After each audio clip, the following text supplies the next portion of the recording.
Good evening ladies and gentleman.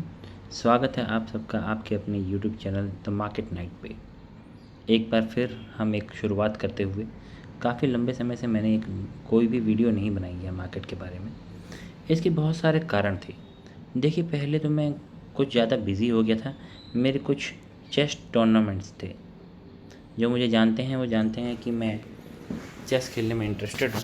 तो मैं कुछ चेस टूर्नामेंट्स के लिए गया हुआ था, और इसके अलावा ये टूर्नामेंट तो मेरे ठीक ठाक रहे, अच्छे रहे, कोई बहुत ज़्यादा अच्छे रिजल्ट्स नहीं आए, और मैंने इसकी कोई ख़ास ज़्यादा उम्मीद भी नहीं रखी हुई थी। चेस देखिए, मैं एन्जॉयमेंट के लिए खेलता हूँ, ऐसा नहीं कि ये मेरा सिर्फ प्रोफेशन है। इसको मैं एन्जॉयमेंट के लिए खेलता हूँ। ज़िंदगी में एन्जॉयमेंट बहुत ज़्यादा ज़रूरी है। तो देखिए, मैं अपने एन्जॉयमेंट के लिए गया हुआ था। इसके अलावा फिर मेरी कुछ फैमिली कमिटमेंट्स थी जिनको मैंने पूरा किया, और अब जब मेरे पास कुछ रिक्वेस्ट्स आने लगी हैं फिर से कि अपने वीडियोस को डालना आप बरकरार रखें, तो उनका सम्मान करते हुए मैं एक बार फिर से यूट्यूब पर मार्केट एनालिसिस करके आप लोगों की मदद करने की कोशिश करूँगा।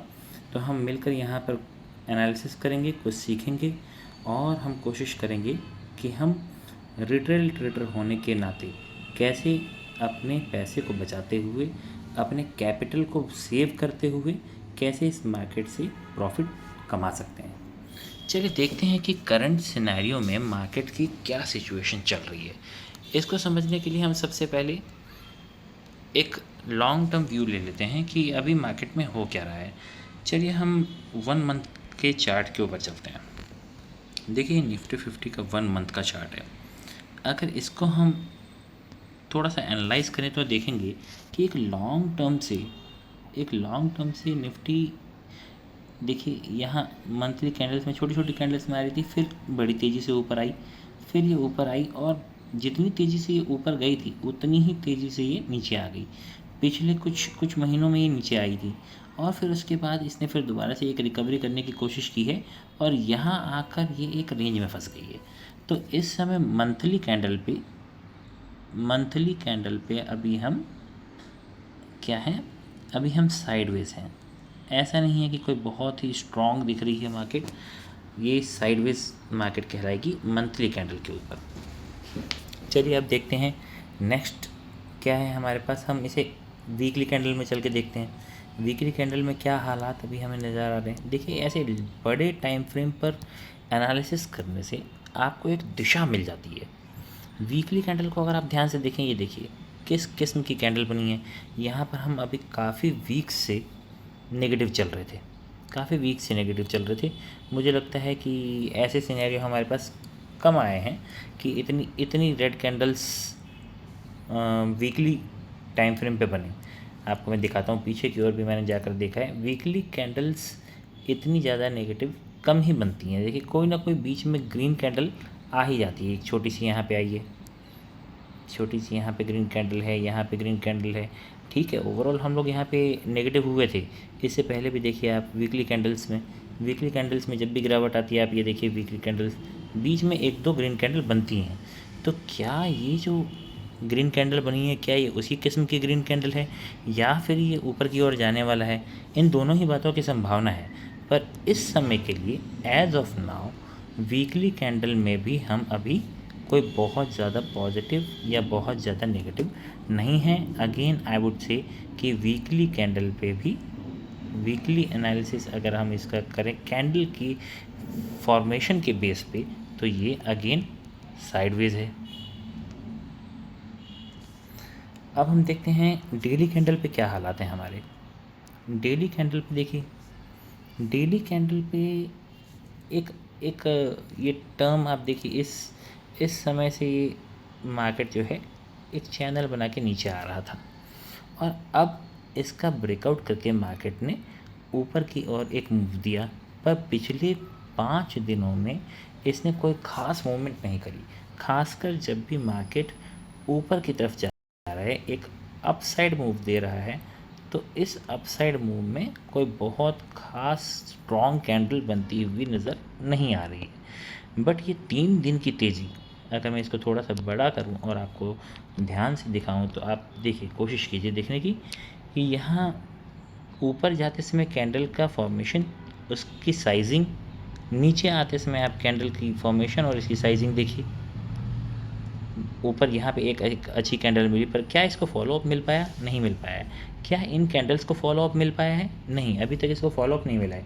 पर एक रेड कैंडल जब बनी है तो इसने क्या किया, ऊपर जाती हुई जो ये कैंडल्स थी 1 2 3 4 दिन की, उसको एक ही दिन में नेगेट कर दिया। और इस समय जो कैंडल बनी है, जो आज की कैंडल बनी है, ये भी एक डोजी कैंडल है। तो हम अभी डेली कैंडल के ऊपर भी अगर देखें तो हम यहाँ पे भी कोई बहुत ज़्यादा पॉजिटिव और नेगेटिव नहीं है। डेली में भी हम लोग इस समय साइडवेज ही हैं। तो मंथली, वीकली और डेली तीनों कैंडल के एनालिसिस से हमें पता चलता है कि इस समय निफ्टी 50 एक ऐसे मुकाम पर है, एक ऐसी जगह पर है जहां पर हमें बहुत ज़्यादा पॉजिटिव या बहुत ज़्यादा नेगेटिविटी अपने दिमाग में लाने की ज़रूरत नहीं है। बहुत ज़्यादा ना हमें इसके ऊपर जाने की उम्मीद है, ना बहुत ज़्यादा नीचे आने की उम्मीद है। पर चूँकि कुछ समय से एक लॉन्ग टर्म में आप देखें तो इस समय मार्केट नेगेटिव चल रहा है, तो हम एक छोटा सा मन में बायस रख के चल सकते हैं कि अगर नीचे का मूव आए तो इसको कंटिन्यूटी मिल सकती है। तो नीचे का मूव कहाँ आएगा, चलिए हम 15 मिनट के चार्ट पर देख लेते हैं और ये हम समझते हैं कि आगे हमारा कैसा गेम प्लान होना चाहिए, किस तरह की हमारी अप्रोच होनी चाहिए और मार्केट में पैसा कमाने के लिए हमारे पास क्या स्ट्रेटजी अभी होनी चाहिए। देखिए, बहुत ही सिंपल है। इस समय कोई बहुत ज़्यादा कंफ्यूज़न या बहुत ज़्यादा हैरानी यहाँ पर होने की हैरानी होती हुई हमें नज़र नहीं आ रही है। नीचे के लिए बहुत ही सिंपल है। अगर ये जो स्विंग बना हुआ है आपका, ये देखिए, एक रेंज में हमारा मार्केट है, ये एक रेंज में मार्केट है। अगर नीचे के लिए मूव इस रेंज को तोड़कर मार्केट नीचे की ओर जाती है तो हमारे पास एक चांस है बहुत ही अच्छी गिरावट का। पर इतना ज़्यादा वेट करना, अभी हम देखिए 24,978 पर अभी हैं, 980 पे मान लीजिए आप, रफली 24,980 पर हम हैं। और ये जो लो बना हुआ है ये अराउंड 850 का है, 24,850 का है। तो क्या हम ये 100 पॉइंट से ज़्यादा की गिरावट को पूरी तरह से छोड़ देंगे? देखिए, नहीं, ऐसा नहीं करेंगे। हम कोशिश करेंगे कि अगर मार्केट इस स्विंग के नीचे जाता है तो एक छोटा सा मूव हमें मिल सकता है यहाँ तक के लिए, पर बड़ी गिरावट तो हमें तभी मिलेगी जब मार्केट 24,850 के नीचे जाएगा। और ऊपर के मूव के लिए क्या? ऊपर के मूव के लिए देखिए, मेरा कोई बहुत ज़्यादा इंटरेस्ट अभी नहीं है, क्योंकि आपको मैं 5 मिनट के चार्ट पे जाके दिखाता हूँ। आज भी देखिए ऊपर का मूव आया। अभी इंटरनेशनल मार्केट में भी जो आपने कुछ खबरें सुनी होंगी, यूएसए में कुछ अच्छी खबरें आई जिसकी वजह से यूएस का मार्केट कल में रॉकेट हो गया और काफ़ी ऊपर जाकर बंद हुआ, जिसकी वजह से आज हमें ये गैप अप देखने को मिला अपनी मार्केट में भी। जब भी यूएसए जैसी मार्केट में कोई एक बड़ी रैली होती है तो हमारे आईटी इंडेक्स में खासकर बाइंग आ जाती है। आईटी इंडेक्स में बाइंग आने के बहुत ज़्यादा चांस हो जाते हैं। आज भी आईटी इंडेक्स में बाइंग थी, आईटी के स्टॉक्स ऊपर रखे गए थे, जिसकी वजह से हमें एक पॉजिटिविटी देखने को मिली है। पर क्या आप इसमें बहुत अच्छा पैसा कमा सकते हैं? देखिए, इस बात के चांस थोड़े कम हैं। अगर आप में बहुत ज़्यादा धैर्य है, आप में बहुत ज़्यादा पेशेंस है, तो हो सकता है कि आप इस पूरे मूव को कैप्चर कर पाएँ। पर इस मूव में आप ऊपर जाती हुई कैंडल्स की साइजिंग को देखें, उसके अंदाज़ को देखें। हर एक छोटी से छोटी कैंडल में भी आपको विक नज़र आएगी। ये देखिए, आप हर एक कैंडल में विक नज़र आएगी। पर नीचे आते समय आप इसकी तेज़ी देखिए। सिमिलरली जो ये सेकेंड हाफ में हुआ, आप इसमें देखिए। तो इस तरह के ऊपर के मूव को पकड़ते समय ऐसे झटकों को बर्दाश्त करना पड़ता है, ऐसे झटकों को बर्दाश्त करना पड़ता है जो कि कभी कभी बहुत ही भारी पड़ सकता है। इसीलिए मैं आपसे कह रहा हूँ कि इस समय ऊपर की ओर जाने वाले मूव में मेरा कोई ख़ास भरोसा नहीं रहेगा।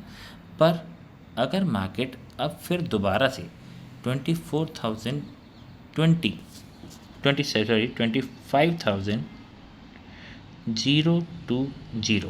इसके ऊपर निकलती है तो मार्केट में एक तेज़ी देखने को मिल सकती है, जो कि इसे इस लेवल तक लेके जाएगी, इस लेवल तक लेकर जा सकती है, जो कि 25,100 के आसपास आता है। तो ऊपर का मूव देखिए क्या बना, 25,020 के ऊपर अगर मार्केट सस्टेन करती है, कुछ समय के लिए रुकती है, तो हम 25,100 तक के लिए मूव को प्ले कर सकते हैं। और अगर इसके ऊपर भी जाती है तो अराउंड 60 पॉइंट्स और मैं यहाँ पर ऐड करना चाहूँगा। पर अगर मार्केट इन दोनों के बीच में ही रह जाती है, सॉरी इस लाइन के बारे में हमने बात की थी, एक बार देख लेते हैं कि ये लाइन कहाँ आ रही है हमारी। ये आ रही है आपकी अप्रॉक्सीमेटली 940 के अराउंड।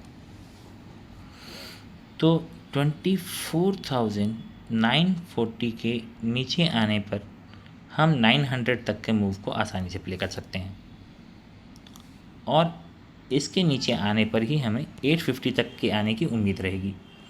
तो 24,940 इसके नीचे आने पर हम 900 एंड 850 फाइनल रहेगा, 850 तक के आने की हमें उम्मीद रहेगी। तो हम अपनी कुछ लाइंस यहाँ पे ड्रॉ कर लेते हैं, जिससे कि हमें इन लेवल्स को बार बार ड्रॉ ना करना पड़े। सॉरी, काफ़ी दिनों बाद आज मैं ये वीडियो बना रहा हूँ, तो कुछ चीज़ों को मैं भूल गया हूँ, क्योंकि ऐसा नहीं है कि मैं कोई रेगुलर यूट्यूब का स्ट्रीमर हूँ। मैं कोशिश करता हूँ कि अपनी नॉलेज से, अपनी एनालिसिस से ज़्यादा लोगों को फ़ायदा पहुँचा सकूँ। तो ठीक है, ये देखिए हमने कुछ लाइंस खींच ली हैं 25,020 के ऊपर, और नीचे की हमने लाइन खींच ली है 940 के नीचे। एक लाइन की हमें ज़रूरत और रहेगी, ताकि हम अपने टारगेट को भी अच्छे से यहाँ पर मार्क कर सकें। 940 के नीचे आती है तो 880 फर्स्ट लेवल, और इसके बाद मैं इंतज़ार करना चाहूँगा कि मार्केट 850 के नीचे तो जाए। जब वो मार्केट 850 के नीचे जाएगी, मार्क कीजिएगा बात को, जब मार्केट 850 के नीचे जाएगी तो फिर एक बड़ी गिरावट आने की उम्मीद रहेगी, जो कि इसे काफ़ी नीचे ले जा सकती है। I will try to go up to around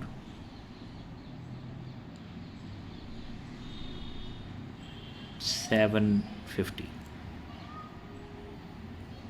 पीछे की जगह से हम एक बार ज़रा यहाँ पर संदर्भ निकालते हुए, जी हाँ, 750 तक जा सकती है, और उसके बाद हमें और भी अच्छी नीचे के मूव देखने को मिल सकते हैं। पर ये अभी तुरंत होता हुआ नज़र नहीं आ रहा है, क्योंकि मैंने कहा कि इस समय मार्केट साइडवेज है। इस समय कोई बहुत ज़्यादा नेगेटिविटी या बहुत ज़्यादा पॉजिटिविटी देखने को नहीं मिल रही है। अब ऊपर की ओर में देख लीजिए, ऊपर की ओर में मैंने जैसा आपसे कहा वैसे हम लोग एक मार्क कर लेते हैं यहाँ पर। अगर 25,020 के ऊपर मार्केट जाती है तो फर्स्ट लेवल 25,070, और उसके बाद एक मूव और हमें ऊपर की ओर मिल सकता है, जो कि अराउंड 110। ठीक है, इतने छोटे छोटे मूव ही हमें लेके चलने पड़ेंगे। देखिए, कल है सेंसेक्स की एक्सपायरी, और सेंसेक्स की एक्सपायरी में मैं आपको पहले भी सलाह दे चुका हूँ, सेंसेक्स की एक्सपायरी में आप एक्सपायरी इंस्ट्रूमेंट को ट्रेड ना करें। आप कल सेंसेक्स से बचें, क्योंकि सेंसेक्स एक बड़ा इंडेक्स है, और यहाँ पर बहुत तेज़ी से प्रीमियम की मूवमेंट होती है। मूवमेंट ऊपर या नीचे किसी भी तरफ हो सकती है। अगर आपने उस मोमेंटम को पकड़ लिया तो हो सकता है कि आप एक अच्छा गेन कर लें, पर ये मोमेंटम आपके अगेंस्ट भी जा सकता है। इसीलिए मैं कहता हूँ कि एक्सपायरी में आप ऐसे मूव्स को, ऐसी इंस्ट्रूमेंट को प्ले करने से बचें।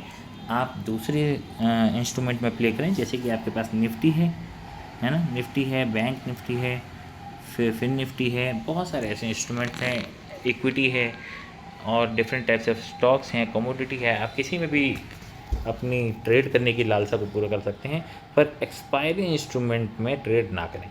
अगर आपको एक्सपायरी इंस्ट्रूमेंट में ही ट्रेड करना है तो आप नेक्स्ट एक्सपायरी पर फोकस करें। देखिए, अल्टीमेटली आपको अपना कैपिटल बचा के रखना है, तभी अच्छे दिन जब आएंगे उस समय हम ज़्यादा से ज़्यादा अपने कैपिटल को यूज़ करके गेन कर पाएंगे। इस समय जैसा कि हमने देखा मंथली, वीकली, डेली कैंडल पे हमने देखा कि इस समय निफ्टी में कोई बहुत अच्छे मूव्स आने की संभावना ज़रा कम नज़र आती है। तो ऐसे समय में अपने कैपिटल को बचाएं और जब अच्छा समय आएगा उस समय के लिए बचाएं। तो इसी विचारों के साथ मेरी बहुत सारी शुभकामनाएं हैं आप लोगों के लिए। आप लोगों को अगर मेरे वीडियोस पसंद आते हो तो आप वीडियोस को लाइक करें, अपने दोस्तों के साथ शेयर करें और कमेंट ज़रूर करें। अपने विचारों को आप प्रस्तुत करें, कमेंट पढ़ के मैं आपकी बातों का जवाब दूंगा, जो कि मुझे बहुत पसंद है। चलिए, आशा करता हूँ कि कल का दिन आपके जीवन में ट्रेडिंग के लिहाज से काफ़ी अच्छा रहे। इसी आशा के साथ आज के लिए बहुत बहुत धन्यवाद।